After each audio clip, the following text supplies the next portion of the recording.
Welcome back to Better Preparedness. This is in the cycling category, and I want to talk to you about redoing your bike. I'm talking overhauling, rebuilding from pretty much the ground up, and why you should actually consider it for high-end bikes.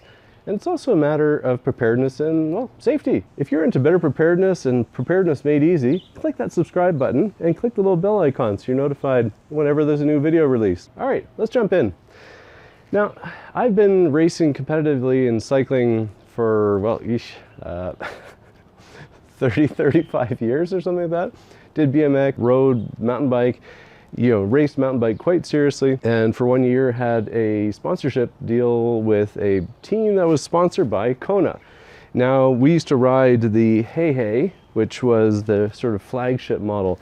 And this is the Hei Hei Deluxe that I bought, no longer any association with Kona, but I bought this 6 years ago. And it was time to upgrade. My old mountain bike was really beaten up. It was a Cannondale. Still enjoyed the bike. I bought this bike and I have ridden it for 6 years now. It's been in North Africa, it's been in Southern Africa. I have done a lot of marathon races and a lot of just fun riding, and I'm a pretty high-end rider, so like to go quite quickly and race and put a lot of mileage in my bikes. But this bike was definitely worn, and after 6 years it needed a fair bit of TLC. And I was debating, do I replace the bike or do I kind of rebuild it? And you know what? Bikes have become so expensive. When you're a competitive rider and you're sponsored, that's great. You can get bikes either for, if you're lucky, for free, maybe even get paid to ride them. But for a lot of us, about the highest you get in your career is either extremely reduced price or pro deals and various things. Well, I have really enjoyed this bike. I did not want to spend the ridiculous amounts that you now have to spend for a solid Softail, so full suspension bike. So I decided to rebuild it. Now, this is a debate. Do you rebuild? Do you sell? I know a lot of people who will flip bikes, who will keep them 2 to 3 years, sell them, buy a new bike. I just don't have the financial budget for that. So you know what? Here we are. I decided to rebuild this bike. And I'm going to give you the cost rundown as well. And I did a major upgrade on the bike as well. But let's start at the top end. I redid the brakes. So in terms of the fluid, put new pads on these rotors. The rotors were still fine.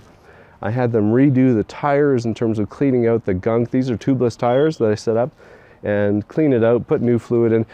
I guess here's another question. Do you do it yourself or do you outsource it to, say, a bike shop? Well, I do a ton of my work myself. And over the years, I think that's been the only way to be able to afford to race.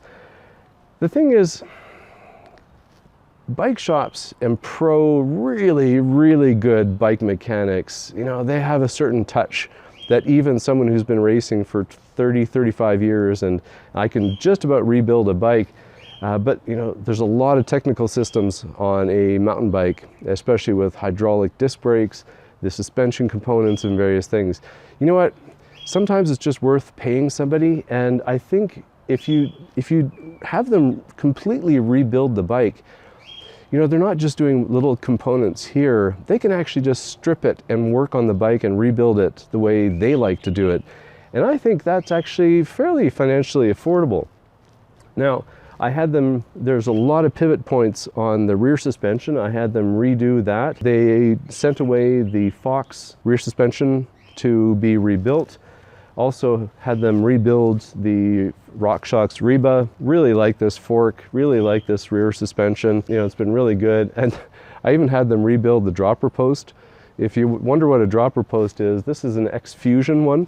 And there's a lever here on the bar, and I can drop with my body weight, I can drop this seat however much I need to. And that really transforms it on technical downhills and even some of the climbs. So I had them rebuild the dropper post as well, and do the brakes as well on the back.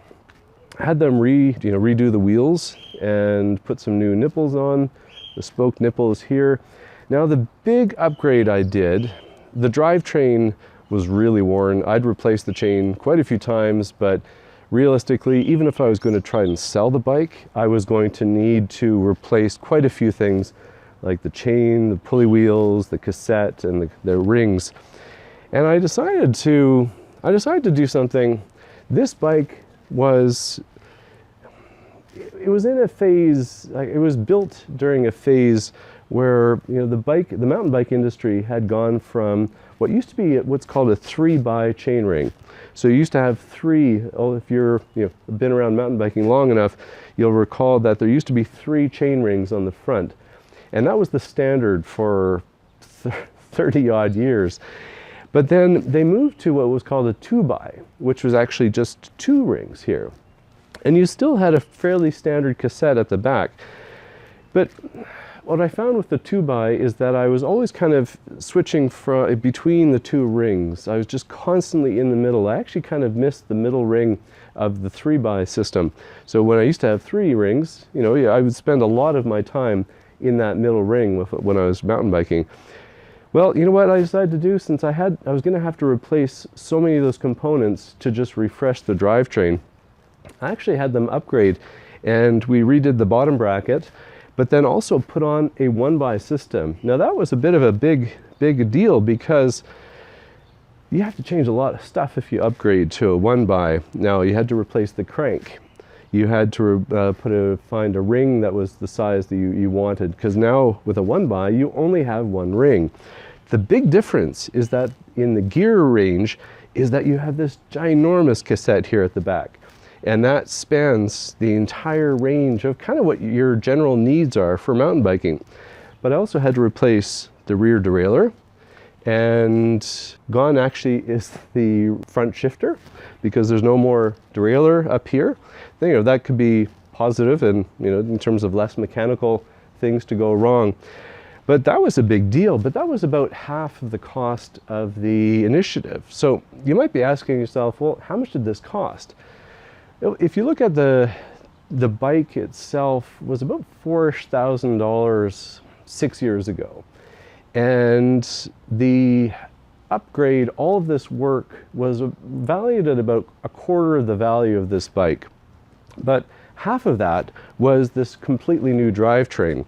So, if I do the math, just totally off the top of my head, didn't do any calculations here. So if we look at the quarter of the value of this bike has been, reinvested in the bike, and now it just feels new. That new crisp bike feeling. They also redid the hubs, I think, as well. Like there's virtually nothing left on this bike that hasn't been refreshed. And if you work with a good bike shop and maybe you negotiate with them, especially during the winter months in wherever you live, during that off season, sometimes they're really unbusy. Well, talk to them, see what they could do for you. Maybe you can work out a bit of a deal. But I think it's worth it. I love this bike setup. It's I find, being my height and having fairly long legs, I'm about 6 feet, 183 centimeters. I find I'm always kind of in between a medium and a large size frame, and I find it takes time to dial in a bike, and to find also a frame that really fits me perfectly. And this one does. I love this setup. I can really trust it. And frankly, having these upgrades means there's less chance of component failure, and there is less chance of me being stranded, exposed to crime. Yes, I'm here in South Africa, and crime can be an issue, so you don't really want to be exposed in certain places and be stranded roadside, so that's a safety issue as well. And when you're into high performance mountain biking, yes, there's the drivetrain in terms of moving you forward, but one of the big things with mountain biking is the braking, and you really put a lot of faith into your braking.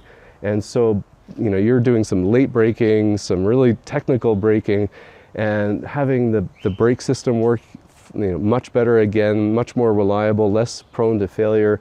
That's critical as well. The last thing you want is being unable to take down the speed, and you could risk hitting a tree or missing a corner or whatever it is. Well, I hope that it gives you a bit of a run through as to, whether you should reinvest in your bike, or if you, maybe you have a lot more money than me and you just like flipping to the next new technology. For me, love this bike, love the frame of this Kona Hei Hei Deluxe. And, I just decided to re-up, to refresh it, actually renew it. It's pretty much a new bike. The guys were looking at the bike after when we were looking at it together, and they're like, man, like that's a sweet new setup. So yeah, I hope that helps give you a bit of a, an idea of whether you should reinvest in your bike and rebuild it. I think it can make sense if it's a good bike, you like it, and 6-year-old bike, the resale value is way down. Of course, I'm not going to be able to really get the value for this bike. So my hope with this rebuild is that I can ride it for another 4 to 6 years. That would be great. I'll see how, if I decide in due course I want to really step up the new technology, but this pretty much has a lot of that new technology. It has the 1x, it's a 29er, full suspension, really like the suspension, dropper post. There's not really much more I would really need. Now sure, I would love to have a $10,000 bike, but hey, that's not in my budget. So anyways, I hope that helps. In the comment section below, what are your opinions? Are you the type of person who just flips bikes, or do you overhaul them and keep them going? Thanks for watching Better Preparedness.